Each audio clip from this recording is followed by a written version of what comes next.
Gecko is safe and sound in the Townsville Marina, and I'm spending a few months in Indonesia boat-sitting Uhuru in Oyster 62. I flew into Bali and then took a small plane to Lombok where Uhuru's docked. Dan's being paid to do a lot of upkeep on Uhuru, and I'm hanging out, lending a hand and keeping him company. One of Dan's friends came to visit for a couple weeks, and we took the scooters to go to Kuta, which is a small surf town on the south coast of Lombok. The southern coastline of Lombok is absolutely gorgeous, and we had an amazing ride there and an amazing stay.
In Indonesia, it's quite easy to stay for 2 months on a tourist visa, but after that, you basically have to do a visa run. Dan and I decided to do a foodie trip in Malaysia for 2 days during our visa run.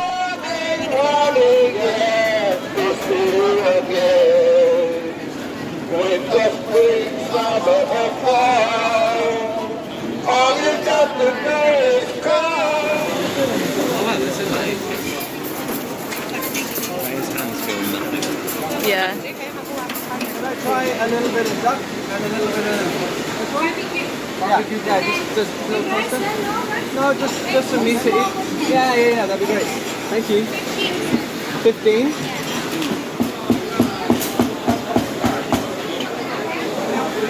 So now we're having some duck and pork. Yeah. Pork. It's good. And some quack.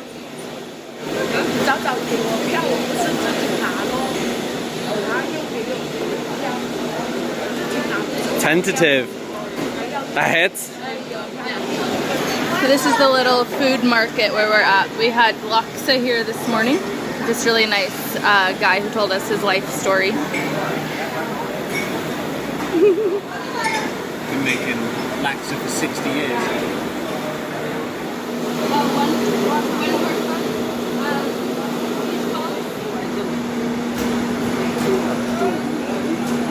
So we have chicken feet. Don't play with your food, Dan. Oh, they're soft. All right. Steamed pork dumpling. These are crab fillet somethings. Crab fillet shumai, preserved egg shumai, and our utensils, and a dipping sauce. Here we go. Okay, Doris is going to go for the steamed feet.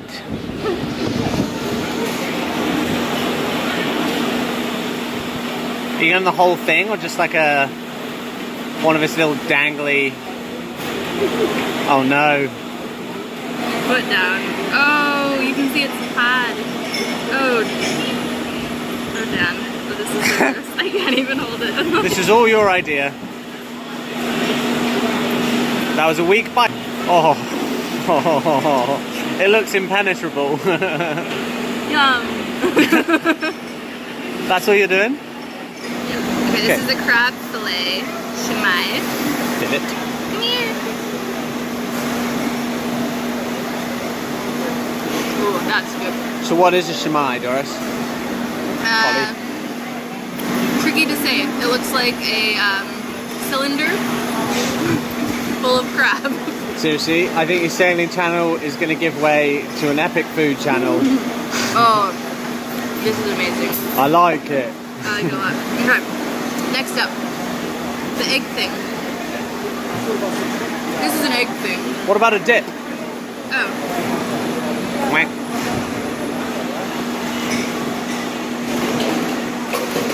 That one.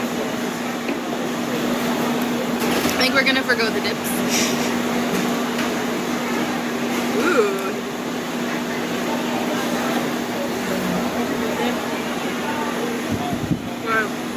I think we have one. Wow, look at this. Oh wait, is this a century egg? What's a century egg? They take an egg and they wrap it in clay and they let it rot so bad that eventually the white becomes this gelatinous black and the inside becomes green. Looks like it. Have you always wanted to eat a century egg, Doris? I did open one once in Taiwan and it smelled so bad I threw it out the window. Okay, well here we go. Well, it's really good, so it can't be that. Yeah?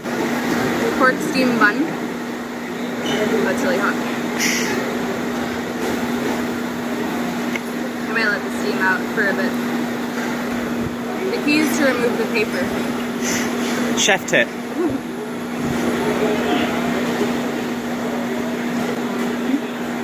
Yeah, that hits. Okay, ladies and gentlemen. Mr. Green is contemplating the feat.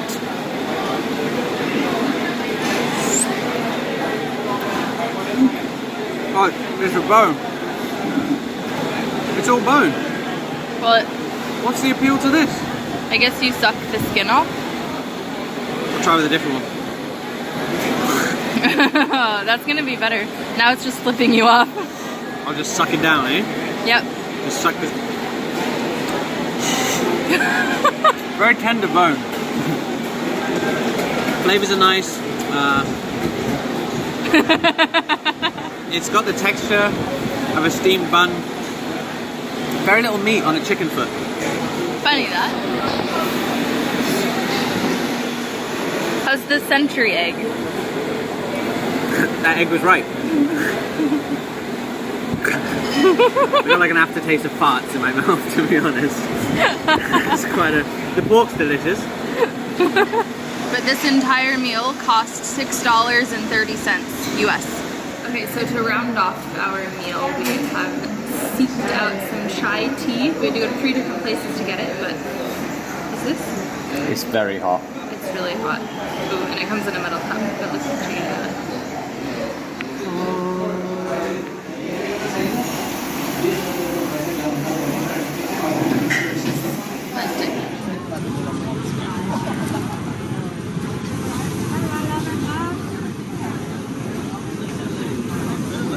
Now at our fancy evening restaurant, which is elevated Malaysian cuisine. So we have a tablecloth, wine, and these are potato things. Prawn? Prawns. Prawn mixed vegetable deep fried. And these little packages. Open a package then, after that fantastic description.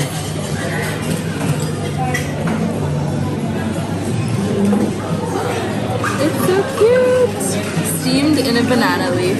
Steamed beef in a banana leaf.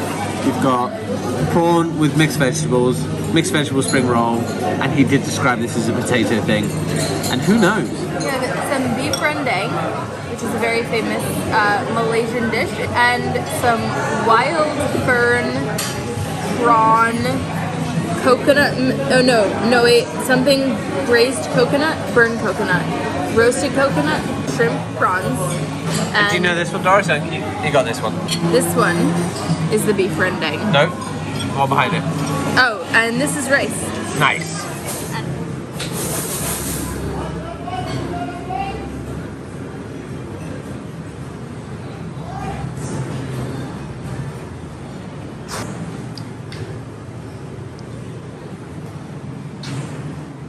Hello, this is coming to you from the golden bathroom. Have you ever seen a golden bidet before? Well, you have now, kids.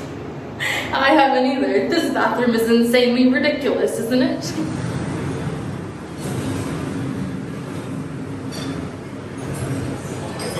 This is what Dan looks like when he sits at a table alone.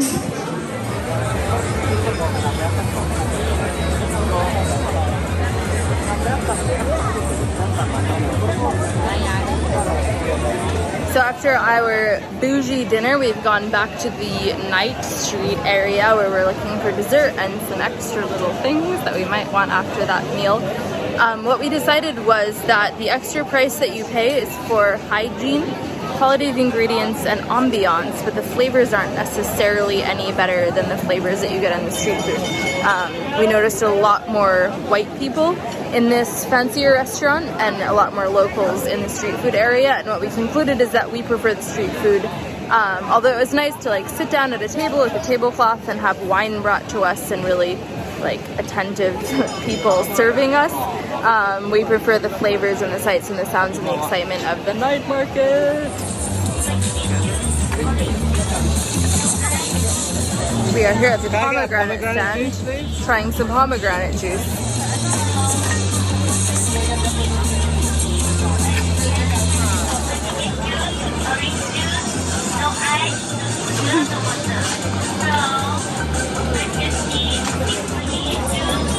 Some chicken bum? Chicken bottom. This is fried calamari. What?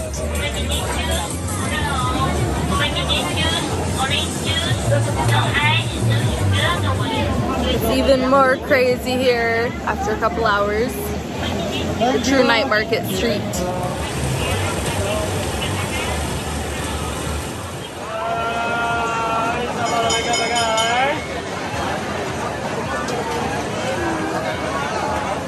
Durian. So over here we have a durian restaurant. Durian, for those of you who don't know, is a fruit that kind of smells like death and tastes like death as well, but it's very popular in this part of the world.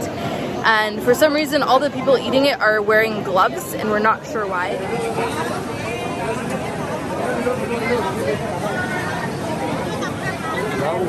Stinky or slinky? No, both. Enjoy. Okay. We have decided that one dinner is enough dinners, and we're going to get some black sesame ice cream to try. So, we're gonna get one black sesame and one durian ice cream, just to try all the strange and wonderful things that they have in Malaysia. After we wait in line. We're sitting at someone's table, so we might get kicked out at any moment. First up is the durian ice cream, which I'm nervous to try. Frozen. Durian's actually not that bad. Because freezing it reduces its flavor. Yeah. Now we have black sesame. It's really an interesting texture. It's like powder. Is it ice cream or is it just like... It's like, I don't know, it's like... It looked like she was just blast freezing. She froze it and made it into a powder, but it's really cold. And then when you put it in your mouth, it turns into ice cream. Oh, there's that. It's the Paco jet, isn't it? This is amazing. They Paco jetted it. Dan will explain what that is later. I have no idea what that is. This is really good. I think you like this. So Dan has a list of foods he really wants to try.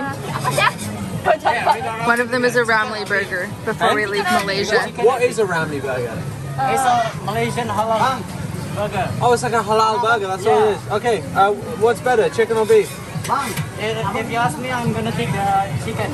Okay. Which one do you prefer, chicken or beef? I really like beef. Oh, no. Final answer, chicken or beef? Beef. Can I have a beef burger, please? Beef ramly burger.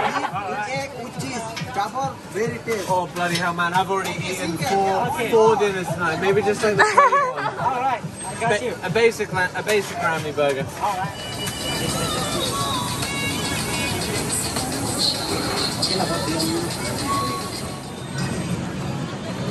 Most excellent. I would recommend sticking to America for the burgers Hell yeah, y'all hear that? and sticking to Malaysia for the street food. USA. USA. Yeah.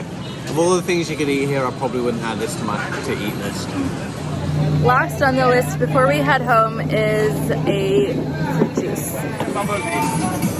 What? Bubble. Oh. Do you want some bubble tea? I can't eat anything else. Maybe a mango dragon fruit would get pretty good. Wonderful. This concludes my attempt at being a food blogger in Malaysia. I hope you guys enjoyed it. Please let me know in the comments if you'd like me to try food blogging in any other countries. And who you think is better at describing food, me or Dan?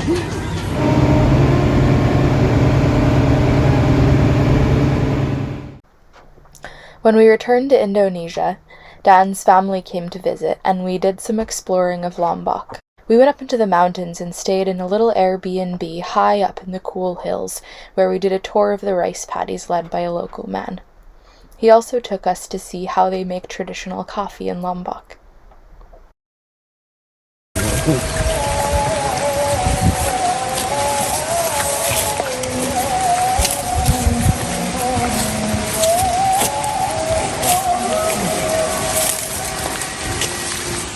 That's a pool. It's for a competition, a fishing competition. Yeah, we will put around 100 or 150 fish, and only one different fish we can catch, and that's who was the winner. And after that, who was the winner can get the fish and also get the money. As normally, the who was the winner will invite the people who was joined for the competition to make some barbecue. Yeah, okay. They will nice. grill together and eating together like a party. Because otherwise you've got 150 In one day. and no fridge. Paddy in the morning still, I think.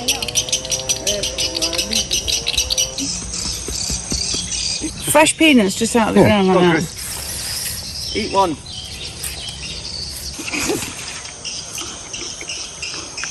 How is it? That tastes like Like a peanut. no, nothing. Well, Yeah, the texture sweet, yeah? is like We'll fast forward this. spring onion, something like that. Really? Weird Oh, texture, cool. but nice taste. Cool. Very strange texture. This big tree is macadamia nuts. Yeah, carry on, man. Is it mild? So these are the mild Lombok chilies. Is it ready? Do I have to eat the seeds as well? Almost. Yeah, to eat the whole thing. We're having a demonstration on how to eat this chili. And not to eat a chili. Put it in.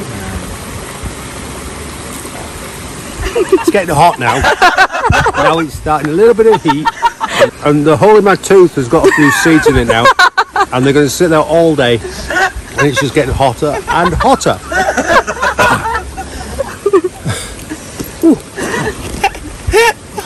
Oh, babe. Steve is sporting the Wind Hippie sailing shirt. It's stuck in me too. Win, hippie!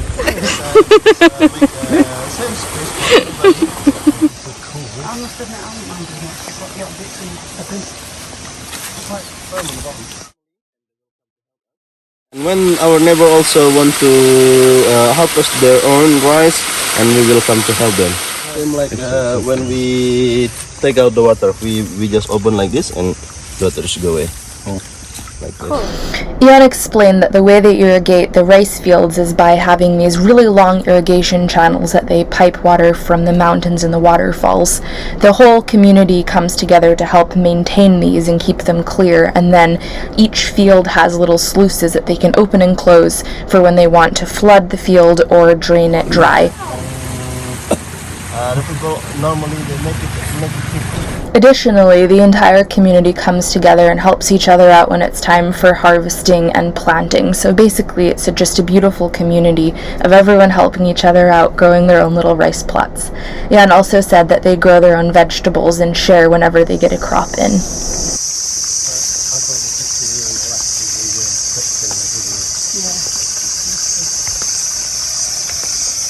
A couple months after planting, the rice begins to reach its full size and the plants go this gorgeous yellow color, which is an indication that it's nearing time for harvesting. Once the rice is harvested off the plants, the dead stalks are then used as compost to create soil for the next generation of rice. Yes. Very cool. Hard work. Ada penggayanya. Ini caranya. The water channels aren't just used for irrigating the rice fields. The locals also divert the water to use it for washing themselves and their clothes and giving water to their animals.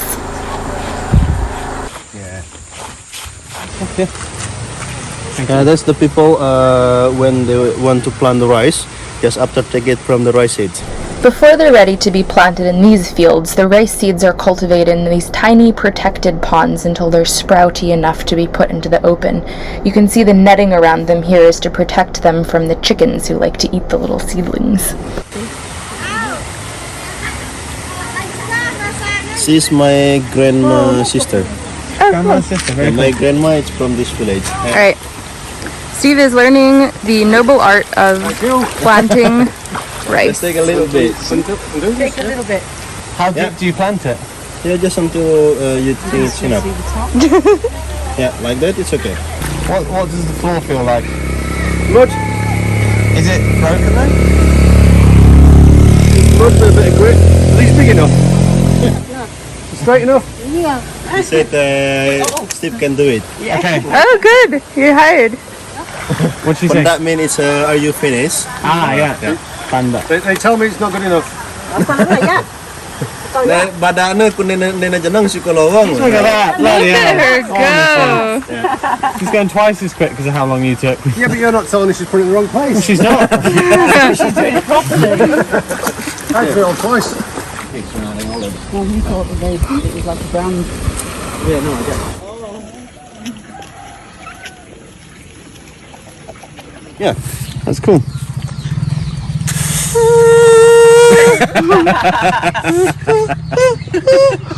Harmonica. Harmonica bean. What is it? Tastes like a green bean, eh? Yeah.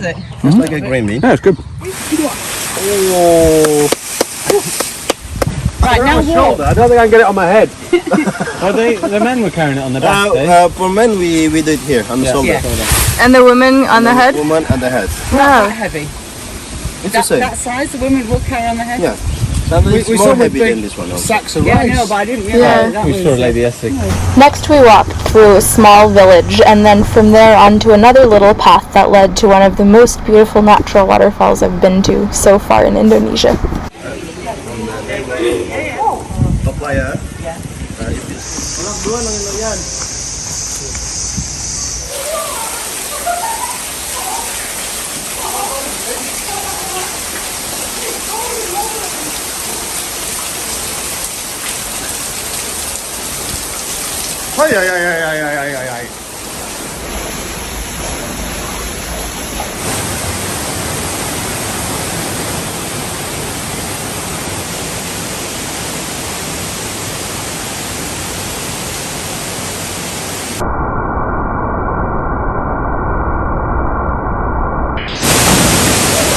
We moved on to the monkey forest where we were hoping to see some of the rare black monkeys, but first, of course, we had to stop while we were entertained by trees full of silly little greys.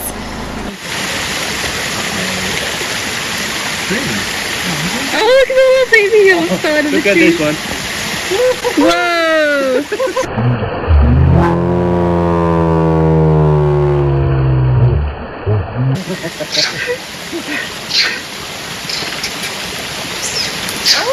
Oh! Wow! Good, this is good entertainment. This is, High drama. yeah, then we're going to get... Yeah.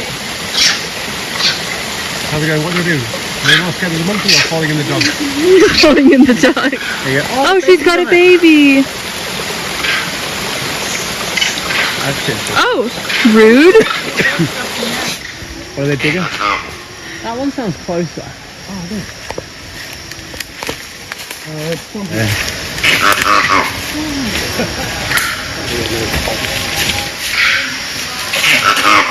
Yeah. Mummy's got your hair.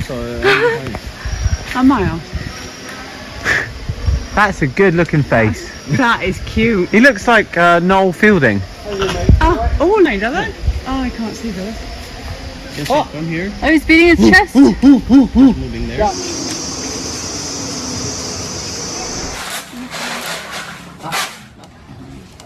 Pag 500 rupiah sejauh ini kumusaran nangak di balik.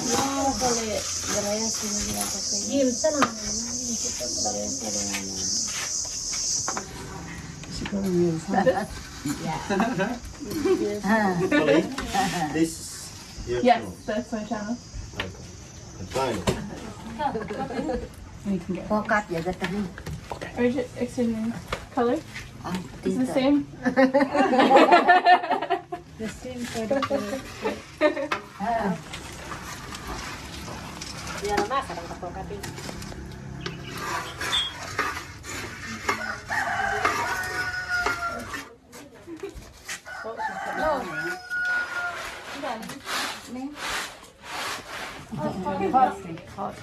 Oh, very hot.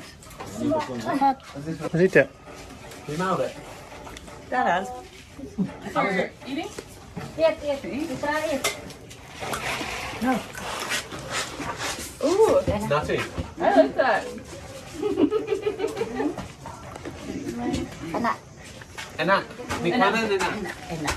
Enak is good. They're smashing fucking coffee grounds or what?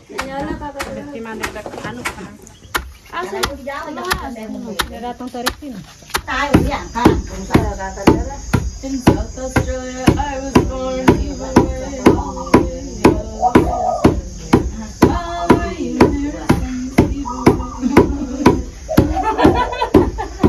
Yang tak no, ada menjora. If there wasn't a sky reader, then You build the earthquake. Look how worn the stick is. It's so from where you, it's so thin compared to. Yeah, because, before it was the same. Yeah, from just all the years. It's heavy too. Whew. That's impressive. You're right. Yeah, it's just worn, thin and smooth. So how old's the stick? It's from long time ago. I think it's the same age with her. Well, I don't know how old she is. How long have you had it? It's around 60 or more than 60 years. That stick. It's the same like that wood. Who found it? From grandpa.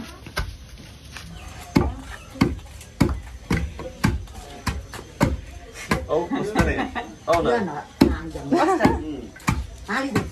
One, two, one.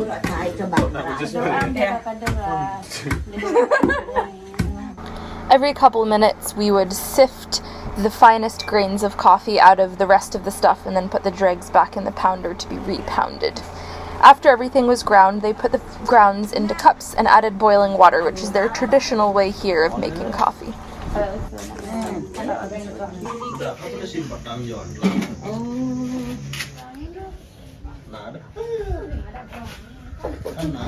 It was delicious.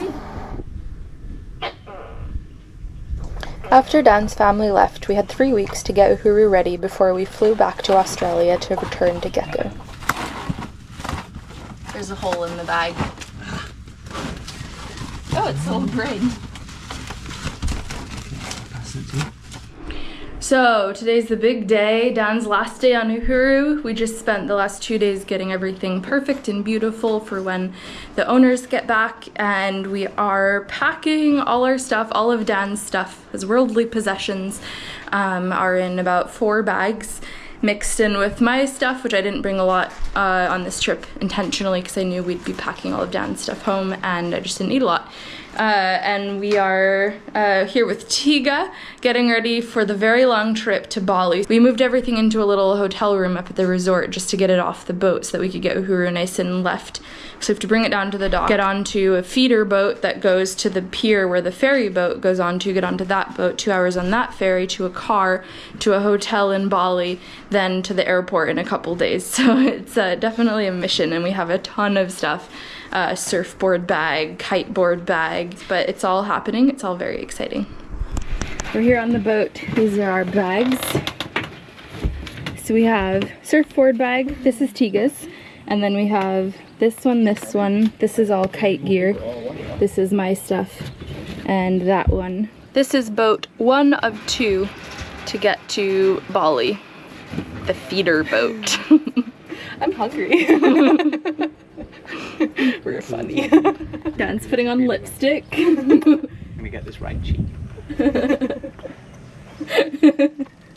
So this is the first step of Dan officially moving on to the Gecko. First permanent resident. Tigo is the first temporary resident. 1.5 months. Yeah, in the beach. It was a long time. So this is goodbye to a whole era of cruising with Uhuru. I kind of met them a couple years ago and we sort of ended up in the same places and then intentionally buddy-boated for an entire season. This one? Ya. Berarti sama kamu tambah tim 2, 38. Anda ikut? Hah? Hah? Oh, tak tahu ah. We're on the big boat to Bali, 2 hours up on the top deck. Otherwise you're crammed like sardines in a little hold without ventilation or air conditioning. So there's a bit of a brawl for us to get up here. Dan punched some people, but we managed to get to the front of the line. And now we're off. Next stop, Bali. Goodbye, Gili. Goodbye, Okay, Lombok. everyone. Thank you so much for waiting. Now, I would like to give some information to you about our schedule today from You here. guys don't need to hear that. We're at our hotel waiting to check in. Super nice here. It's so cheap in Indonesia to stay in nice places. We always cheap out on it, but it's still. Dan just checked out the pool. How's the pool? Amazing. Oh. Normally when I leave my boat for such a long period of time, I worry about it when I get back, but this time I left the Gecko in very capable hands. I met Andy on the dock. He was one of my boat neighbors and he came up and basically just said, what can I do for you? I'd love to help you out. And we somehow, I mean, it's so magical and lucky, but he looked after Gecko for free the whole time I was gone, which is amazing because 2 cyclones hit Australia. One basically right after I left, and then another one over in January, and I just felt so comfortable with it because I knew that she was in great hands. So I'd like you to meet Andy and hear a little bit about him and what he has to say about Australia and cyclone season. It's very interesting and you're going to see a lot more of him. He became like family to Dan and I when we were in Townsville, and will always be part of the fam now. So yeah. Good morning. First I'll introduce myself. My name's Andy. Together with my sons Oscar and Max, we're looking after Gecko while Holly's away for a couple of months. Hey Gecko, here we go. We're getting ready for Cyclone number 2. Due to hit here on the 25th of January 24.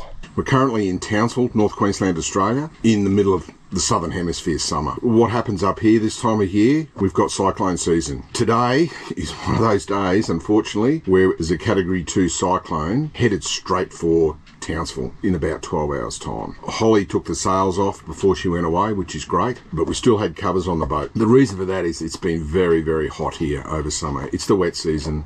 Temperatures in the last month have averaged about 34 degrees Celsius, or the mid-90s in Fahrenheit, and the humidity has been around 90-95%. What we've been doing is just opening the boat up, airing it out so she doesn't have mold problems, and just generally checking the boat. As it's a category 2, we're expecting wind gusts up to 90 miles an hour, 95 miles an hour. The next 24 hours they're predicting up to 1.5 metres of rain to hit Townsville, so it's going to be wet, hot, windy. So with my pretty broad Australian accent, Holly might have to put subtitles when she edits this video down the track so everyone can understand.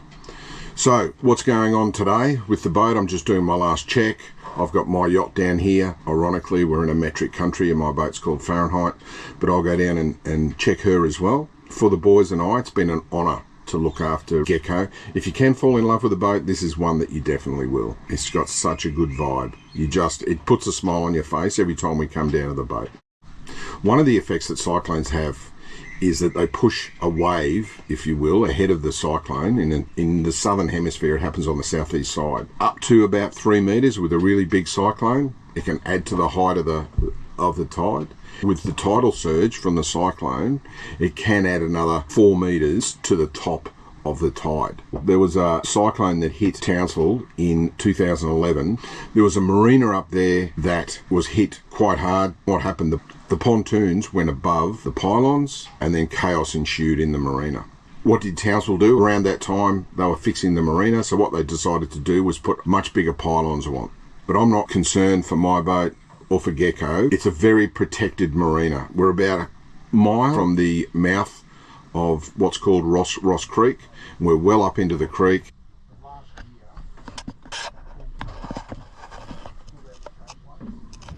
Thanks for watching this week's video and welcoming Dan on to the Gecko. He is going to be sailing with me for the next 8 months as we make our way up the coast of Australia and over towards Indonesia.